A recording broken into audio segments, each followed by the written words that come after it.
we're becoming a lonelier and lonelier society, and people are struggling with their mental health. And animals are a great antidote to poor mental well-being. Absolutely. And they really are, aren't they? They're an immediate lift-me-up for a lot of people. And I know, particularly now with the work that I do with veterans and also in mental health, many people say to me it's their pet that's got them through and kept them going. Welcome to the Possum Companion, where pets are part of our family. I'm your host, Joanna Herrera, the founder of Coco and Bondi. I'm very excited to interview experts and pet owners to share their stories and insights so you can use them to take care of your babies. Hello, Sarah. Can you please introduce yourself and what you do? Well, I'm Sarah Game. I'm the current One Nation member in Parliament, and I've been doing that for the last couple of years. But as you know, before that job, I had another important job, which was as a veterinarian. And I also, most importantly, am a mum to 3 primary school kids, 9, 8 and 6, and mum to Emma, our Labrador, 10 months old. I heard that you got a rabbit as well. Oh, yes, our rabbit Flopsy, who only escaped my mind because she's holidaying with my mum nearby at the moment. So for various reasons, but yeah, she's beautiful and she's an indoor rabbit. So you got 3 kids and 2 pets. Correct. So in total 5 to take care of. Exactly. And doing it on my own. So mostly. So it's a fun thing then. It's fun and it's busy. Okay, that's good. At least the kids go well with the pets and, they keep entertained. Look, I'll say that I wanted to get the dog really for me mainly, but it hasn't ended up that way. As in, I had always had pets, but when I had the 3 children, I guess we had the rabbit, and the rabbit was wonderful, but I wanted a pet that I could take out and for walks. And as I was saying to you before we started, we live by the beach now, and I wanted a dog really to enjoy my life with when I didn't have the kids. Yeah. But the dogs obviously ended up being fully involved with the children, and they love her. And it's been really important part of their lives, actually. I think particularly bringing out that nurturing side, thinking outside themselves, looking after something else, considering what she might need. Sometimes if we've been out doing our own thing, and then they realize, no, we need to take her out for a walk. That's what she needs. Yeah. How does she need to be touched and looked after? She likes cuddles. I think it's good for children to have pets and look outside of themselves for caring for somebody else. Yeah, I think that's important. When I was a kid, I had pets through all my childhood, and it was very beautiful because you learn how to take care of an animal, to love it, to, be caring. Oh, yes. Yeah. Well, I was an only child, so I had lots of pets, and they were really significant to me. I had everything, guinea pigs and rabbits and birds and cats and dogs. It probably would have been easier for my parents to have another child, but I had so many pets. And actually, I will mention, we didn't talk about this, but before, when I was living in the United Kingdom, I did have 2 horses as well. So certainly pets have been a big part of my life always.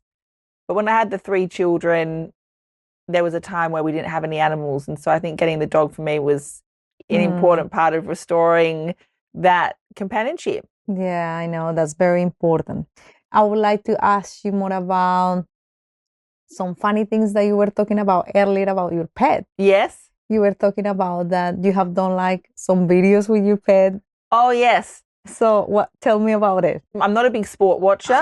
I have to admit. In fact, our home is device free, so I don't know what viewers are going to think of that. But I've with my 3 kids, we've got no iPads and no television, actually, which is not to my son's liking at all, because he is a massive sport fan. And so it may be that I do need to relinquish this because he loves soccer and he loves cricket and football and everything. He loves to be watching it all the time. But I think it would be hard to have missed the recent breakdancing performance from Australia in the Olympics. Okay. And my kids are certainly aware of Raygun. And I don't know whether any of your viewers will have seen, but there was a very interesting video that was made of some golden retrievers who were certainly also attempting some break dancing on the grass recently. And so our dog, certainly Emma as well, She loves a good roll on the grass, and we thought it looked very similar to some breakdancing efforts as well recently. So Yeah, it was one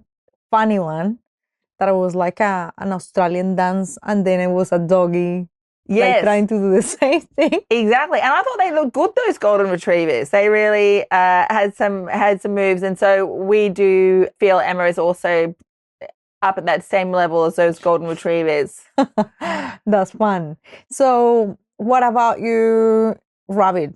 Do you do anything, any sort of fun videos with it, or it's more like, Well, what's really surprised me about owning a rabbit is just how much of a fulfilling pet a rabbit can be.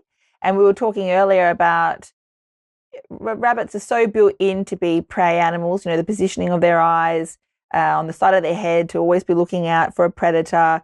We look very much like a predator to rabbits with our eyes at the front, and they can identify that.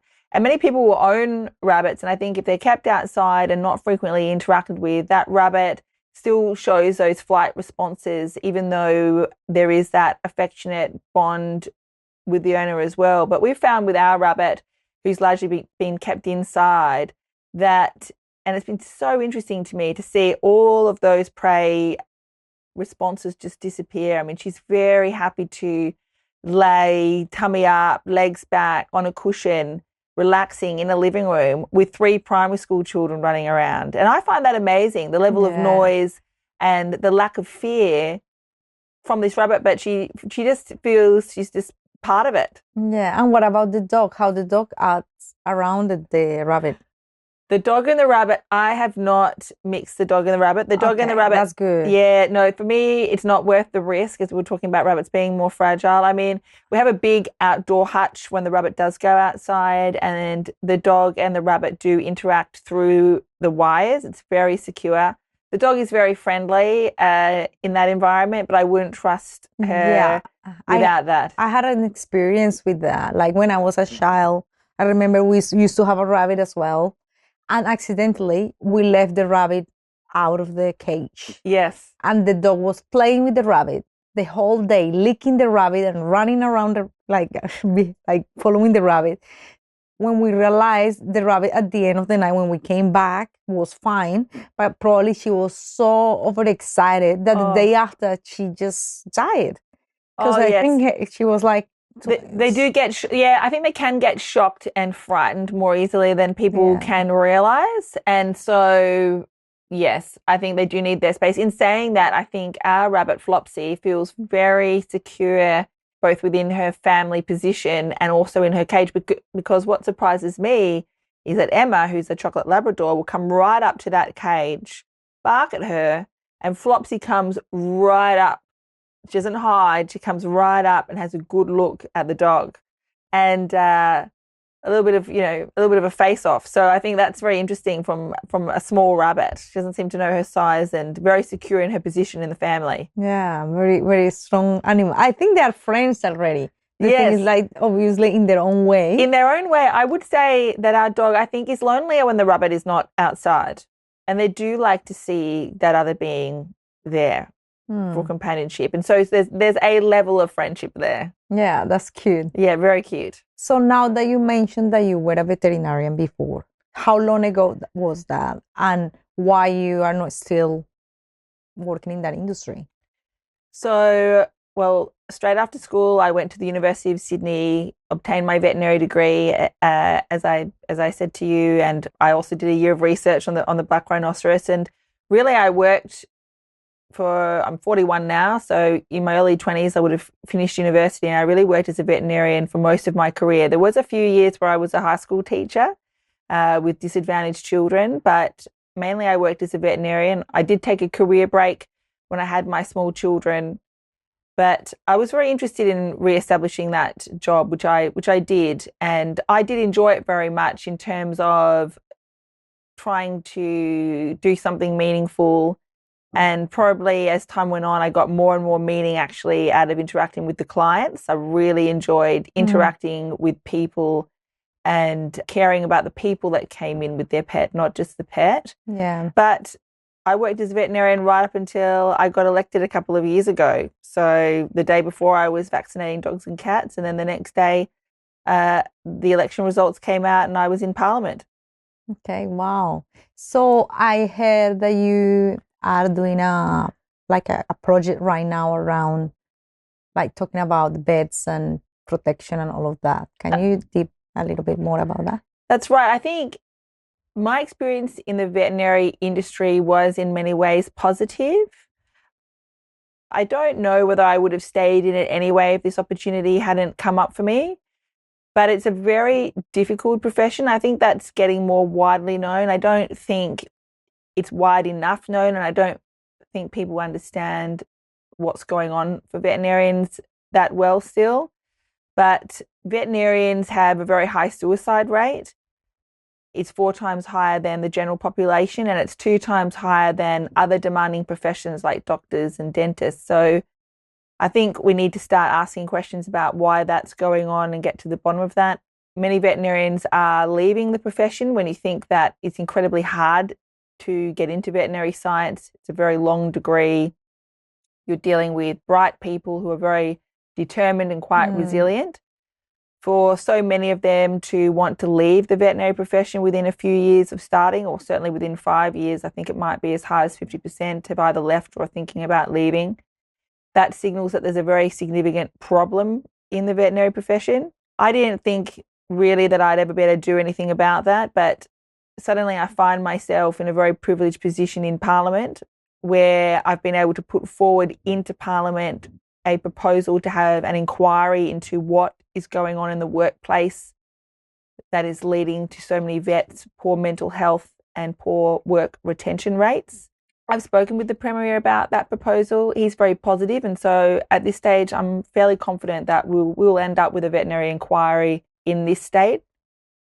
So what are the things that you consider that the government should be doing around this important topic? Well, the first thing they need to do is support the inquiry so that the relevant people can come into Parliament and have their say.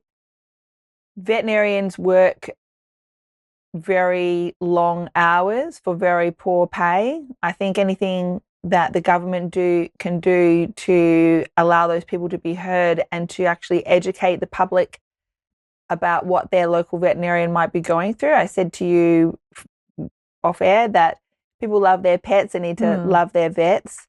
When your vet is struggling, I think there's a possibility that you're going to compromise certainly veterinary care as well. We can't expect to have optimal veterinary care while vets have such poor mental health. In my time working as a vet, many veterinarians do not have their breaks. They might struggle to have their lunch. They might struggle to find time to drink in the day and hydrate themselves.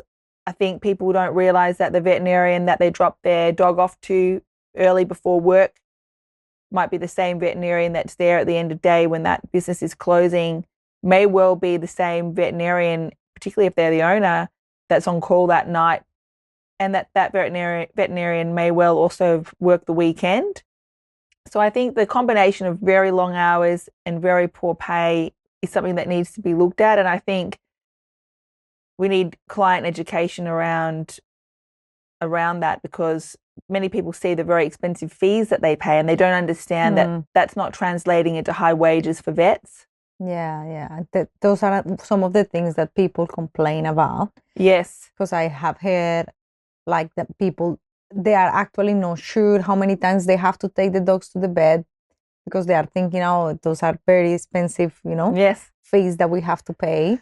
But as you mentioned before, it's very important for us to love our pets, but also to have a really good relationship with our vets, which are like taking care of our babies, Well, that's it. And I think, unfortunately, and I've been working with a couple who unfortunately lost their daughter to suicide, and she was a veterinarian, and they really drew to my attention that in the surveys they've done, client complaints are a big source of stress for veterinarians. And I think when we think about our veterinary care compared to our care medically, it's actually very good. I mean, our ability to get in and see our vets is very good. Most people can get in the same day, and if you have an emergency, people just tend to walk straight into their local vet hospital. Whereas if you're a human these days, you can be waiting weeks to get into your doctor, and you can be waiting a very long time at the emergency hospital, certainly longer than you're going to wait in a veterinary clinic. Many doctors, if you're late for your appointment, you won't be seen. Whereas many people assume if they're running late for their vet, that they'll just be accommodated. I think it's important for people to understand that often that's not built into the capacity of that veterinarian's day. And there's a lot of pressure because it's a small business to see everyone who wants to come through those doors. But that might be coming at the expense of that veterinarian's well-being. As the days add up, I think it's one thing to miss your lunch or your break or be working a very long day on a particular week. But as the years go by, people get very worn out. Yeah. Yeah. As you mentioned before, sometimes the suicides from veterinarians are not only because there is an ill dog or pet, it's because of the treatment and the work environment where they are. Right? I think people would be really surprised to understand that vets are working so hard and often earning between $80,000 and $100,000 a year. People think that we're earning the same money as doctors and dentists, and vets are one of the worst paid professions. They actually earn less than school teachers.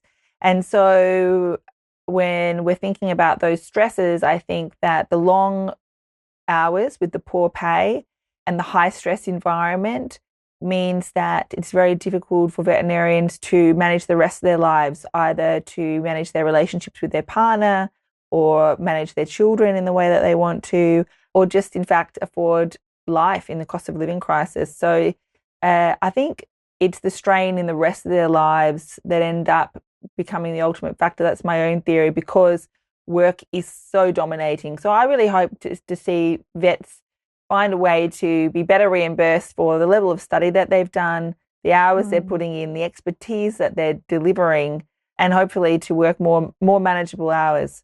Yeah. So as per your experience being a veterinarian, yes, how was in the past comparing to now? I do think there has been some improvement. I mean, when I first graduated, I think it's also different if you're a rural veterinarian versus a city veterinarian. But when I first graduated, which is coming on 20 years ago now, my first job, you were expected to obviously work all week. I think the hours were about 7 till 7 most days. I would work every second weekend, and you would take the phone one night a week. Now, when you took the phone, you got paid an extra $30. So that phone could ring all night. And in fact, you could be up all night, and you're expected to be back at work the next day, work a full day, and you simply just got paid $30. I don't think that's happening so much now. I think that many practices have tried to move away from offering emergency services every single night, and more dedicated emergency hospitals are popping up, although I think we're still short on that. It's becoming more common to refer to some specialist practices, but there's still a lot of pressure on veterinarians to do everything. And I think that's one of the big differences that people need to understand, is that when you're seeing your GP, and our GPs obviously are very important, but often they're making a decision about whether this is an emergency and they need to refer you off to the hospital, or whether or not this is a specialist, needs specialist care and to refer you to a specialist. Whereas many veterinarians are in fact trying to do all of those things with a similar level of training, and that adds to the stress. I mean, it wasn't unusual, certainly when I graduated, to be doing many surgeries for the first time on your own with a textbook propped up in the surgery area, and there was no one really around to help you. I mean, there might have been another more experienced veterinarian in the practice, but they might be consulting. And I think people would be surprised to know just the level of expectation and the level of stress, particularly that new vets are under. Yeah, it should be like a professional with a lot of experience, like helping and supporting on the side to make sure that the person is right. I think we need to start mimicking. For me, one of the things that I've been saying, and certainly it's happening in the States, and it's a reason why I think we're paying such high vet fees when that's not translating into wages, is it doesn't really make economic sense to have a veterinary hospital as such on every single corner. I mean, everywhere there's a veterinary hospital, those hospitals have incredibly high overheads. They're trying to run anesthetic machines, surgery facilities, pharmacy areas, ultrasounds, they've got x-rays, they've got endoscopes, and those very expensive pieces of equipment aren't necessarily being used very often, or certainly not all day. And that is a very, in my opinion, low efficiency system. That's not a system that they're doing in Canada and the US as much anymore. They're moving much more to that GP hospital model. So they're actually having veterinary surgeries where people come in, you can have a consult, you can have some basic testing done there, bloods and so on. But if it's something more complicated, you're being referred off to a specialist facility or a hospital system. And that makes more economic sense. And I think that ultimately you would get better patient care as well. I think that that's controversial for some of the vets who have been doing it this way for a long time. But for me, it certainly makes sense in terms of reducing stress level, expectation, making more economic sense for a business. Yeah, and it will be less pressure in terms of if there is only one veterinarian like working and there is a surgery at the same time and everything happening, people asking to extend their consultations and all of that will add pressure. Exactly. People do not I think that people don't realize, I think that mentoring system for new veterinarians has gotten better than when I graduated. But certainly if you look at the retention rates and the stress rates, a lot more needs to be done to support new vets. And I think ultimately we need to start considering that business model and wondering, well, why is it taking off so well over in Canada and the US, and start thinking about whether that might be something that we want to do here. Yeah, that's a really good idea. I feel that there are some things for improvement there. Yes. Yeah, absolutely. So you mentioned about the petition that you want to do about pets. Yes. So what is next? What is coming next? What are you doing, and what are the next steps for it? So I've got a veterinary inquiry. I've already introduced that into Parliament. And the next step really is to start promoting that in the public. So this is very important and useful on your show as well to do that, about the need for this veterinary inquiry, so that if it is supported by my colleagues, people understand why it's happening. I think mything the fact that vets are paid well. People think, oh, it's a wonderful job. You're playing with animals, you're helping sick animals all the time. Helping people to understand why an inquiry like this is important. I think, as we were saying earlier, educating the public about the cost of veterinary fees and why fees are so high, and that that's not translating into a veterinary wage. Things that the public could do to help their local vet that I don't think are talked about are be on time. It's really important to be on time for your vet the same way you are for your doctor. Get there early. The veterinary practice might not say it to you because it's a small business and the vets are under that pressure from the business owner to see you even when you're late. But when you're late, it's putting that vet under a great deal of pressure. The other thing is to be honest about, I often had people maybe they think they're going to bring one dog, then they realize their cat's also not well, so they arrive with 2 animals rather than 1. It's really important to be upfront about how much time you're going to need. I think what would be really useful is to actually ring up your local veterinary clinic and inquire how long is a consult, because many people would be surprised that some vets are under pressure to see a client within 10 minutes or 10 or 15 minutes. So if you're aware about how long that in that veterinarian's day they've set aside to see you and be on time, that's really useful. And just to understand that I've never worked with a veterinarian that's not trying their best. So anything we can do to reduce those unpleasant interactions between clients and vets. I mean, that wasn't a problem that I noticed, but certainly I know with my colleagues and among surveys that veterinary complaints are a significant source of vets. They're trying their best, is what I'd say. And I feel that nowadays people are having more pets now. Yes. So I feel that we need to try to improve the environment of veterinarians right now. Yes. And see how we can create a really nice environment where we can have our pets safe in a good environment, having a really good relationship as well with our veterinarians. Absolutely. I mean, I lived in Europe for a long time, and coming back to Australia, you think, well, what really defines Australian culture? And it's hard sometimes, we like our barbecues and so on, but compared to European culture, sometimes it's hard to understand exactly what defines Australian culture. after spending so much time away in Europe, I would say that it's undeniable just how much Australians love their pets. In Australia, pets are the same level as a family member. We really do love them so much. We want the best care for them. And I think to obtain that, we need to all start taking interest in what's going on with the veterinary industry, because if we keep losing our vets one way or another, as we are at the moment, we're not going to have enough vets to look after our pets. Yeah, we are going to have so many pets by, I don't Yes. know, 5 years or 10 years. Exactly. And we won't have enough people doing that job because they feel that they are not treated well, or they are not getting well paid, or they don't feel like they should do that anymore.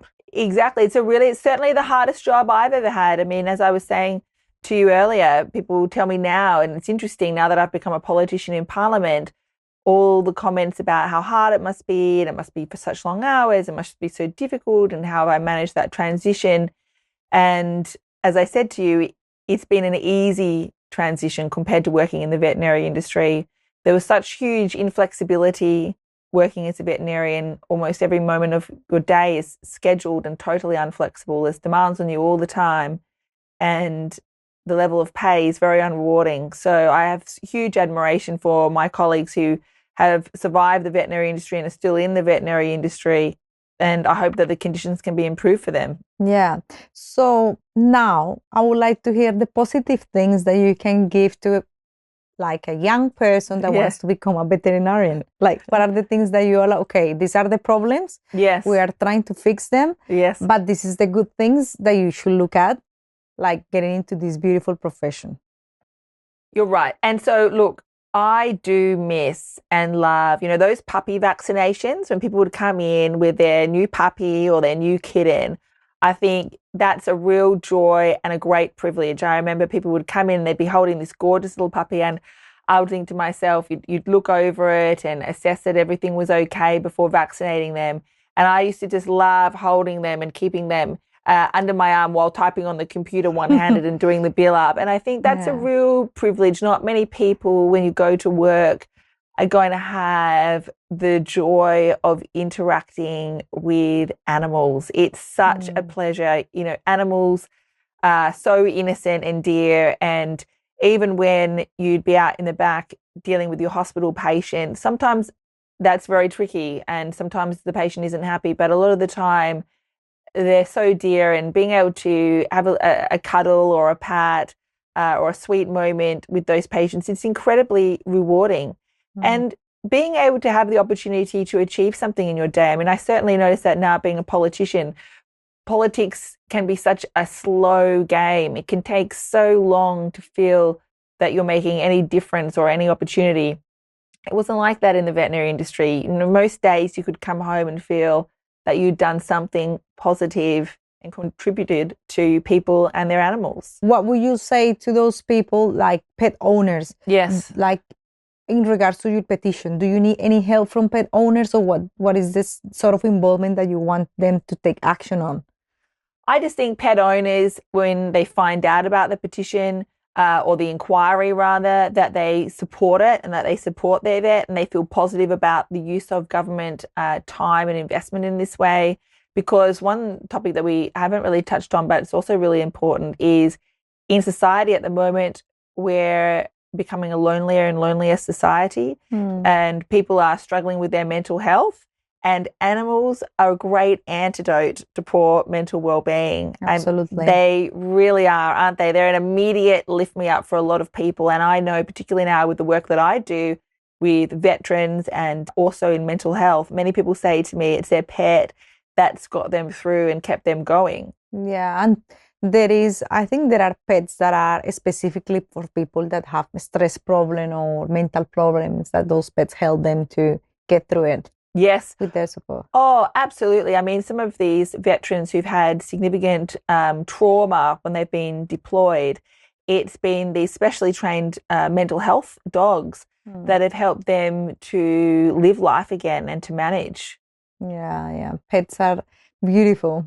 Absolutely. Yeah. We need our pets. So thank you so much for being in the show. So where can we find information about the petition and how we can learn more about it and how we can support that? So everything at the moment would be on either on my website, so sarahgame.com.au, or on my social media. If people looked up Sarah Game, they'd find our office details, and they could certainly get in contact with us, and we can tell them and give them the terms of reference for this veterinary inquiry so that they can support it. Yeah, I will put it in the show notes of this podcast so everyone who is watching it can have a look and follow you straight away. Wonderful. I will do. Thank you. Thank you so much. Thank you so much for tuning into this episode of The Possum Companion. If you have any further questions for our experts, feel free to leave them in the show notes or reach out to me directly. And if you are a pet expert who would love to contribute to this podcast, we will be thrilled to hear from you. Don't forget to follow us, and if you enjoyed today's episode, we will really appreciate a 5-star review. Thanks again, and we will see you at the next episode.